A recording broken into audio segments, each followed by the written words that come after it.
Welcome back. Today on Let's Find a Niche, we'll be covering Saizo. Saizo was one of the earlier Gen 1 units that suffered from a lackluster stat line, but in today's day and age with a bunch of dragon flowers, it's actually not too bad. Saizo essentially comes with an upgraded smoke dagger that inflicts -6 to every stat, which is the same as the base effect, but for the special refine, he gets bonus stats based on the penalties on the target stat. So if the foe has -6 to everything, he essentially gets +6 to everything, and that gives him a massive stat swing of 12 points, which is pretty big. Arguably, even to this day, one of the things holding back Saizo is his attack stat at 29 base. If you are to invest into him, he's more than likely going to have to take that boon simply because 29 base attack is not high whatsoever, and even with the 12-point stat swing, it's still going to be a bit of trouble for him to output a significant amount of damage without some sort of reliance on external support. Even so, if we were to take Dragon Flowers into account, he would still have a good amount of bulk of 40 HP and 37 defense at base, which is still really good. And especially if you add his dagger into account, he gets even more stats to boot. If you want to use Saizo on budget, I highly recommend either making him a chip bot or a stat ball. Making Saizo a chip bot will allow him to reliably take out foes more often since his attack isn't exactly the highest. With Poison Strike and Double Savage Blow, he's more than likely to land the kill and take hits from physical foes since Saizo Star will give him a 12-point stat swing. The idea here is to give him something like attack defense form so that on the enemy phase he can simply eat melee hits. He's not going to be able to take any hits from mages or dragons whatsoever, so there's no reason to invest into it here specifically on this build. Rather, the ideal thing is to target a foe that can't counterattack, inflict a bunch of outside damage, take the hit, and then finish them off on the next combat or two, and then rinse and repeat with all the other foes. Of course, on the other end, you can actually just make him into a stat ball.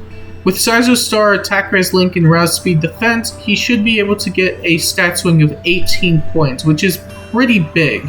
With Fury and Mystic Boost, he should also negate any sort of external damage that he receives to himself, which is the whole point of this build. Basically, you're just trying to make him into a big stat ball. And assuming that Saizo Star, Attack Res Link, and Rouse Speed Defense is active, he will get essentially 18 more points of attack, speed, defense, and res, which can allow him to actually take hits a lot better, but he will need some sort of external support for sustain otherwise because he will not be able to receive it from his boost simply because of chip damage. Of course, if you want to use Saizo on a premium set, he's actually one of the better lethality users in the game on the enemy phase. However, he will have to be paired with external support such as Brave Lucina or New Year Valoria, simply because he can't use Breath Seals on his own. With Saizo Star, Close Foil, No Follow-Up, Joint Drive Attack, and Attack Speed form, you're essentially stacking up his 3 most important stats, allowing him to tank even more and output a significant amount of damage because lethality will be able to help out with his attack deficit a lot more. And then for his second premium set, I figure you may as well just make him into a Vantage unit. Saizo isn't exactly the strongest when it comes to Vantage per se, but because of the amount of bulk he will be receiving from Saizo Star, on top of Brazen Attack Defense, he should not struggle to take hits whatsoever, especially from melee foes, or any foe that targets his defense. So, Vantage-wise, he shouldn't be too bad, but I would argue that the lethality set is a much better call. Now, comparatively to other daggers, he has to compete with the likes of Kronia and Matthew. Matthew definitely has a higher ceiling for damage output because of his Spy's Dagger, which basically adds attack based on how many penalties are on the foe. And while Matthew does have significant bulk against foes that target his defense, he doesn't get the same amount of bulk as Saizo would because Saizo Star basically gives a 12-point stat swing, while Spy's Dagger simply adds stats to his attack rather than allocating it to every other stat. Meanwhile, with Kronia, she's definitely the in-between between Saizo and Matthew.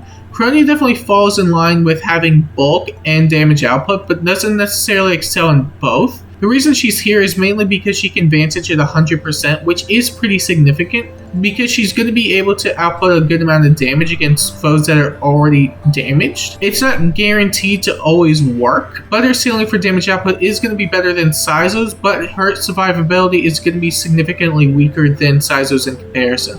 Her bulk is still going to be better than Matthew's because she can attack first in a lot of cases at 100% HP, meaning that she can afford to take hits whenever necessary. And comparatively speaking, I would say Saizo falls in between the two in a sense. Matthew, again, definitely has a higher ceiling for damage, which it can be better if you want to go for one-shots, but survivability-wise, Saizo does have that going for him more, because Saizo Star does give a 12-point stat swing. And that's pretty much Saizo. If you enjoyed this video and would like to see more types of these videos, make sure to let me know down below, like and subscribe, and if you have any specific units you want to see, also leave a comment telling me who. Anyway, thanks for watching, and I'll see you next time.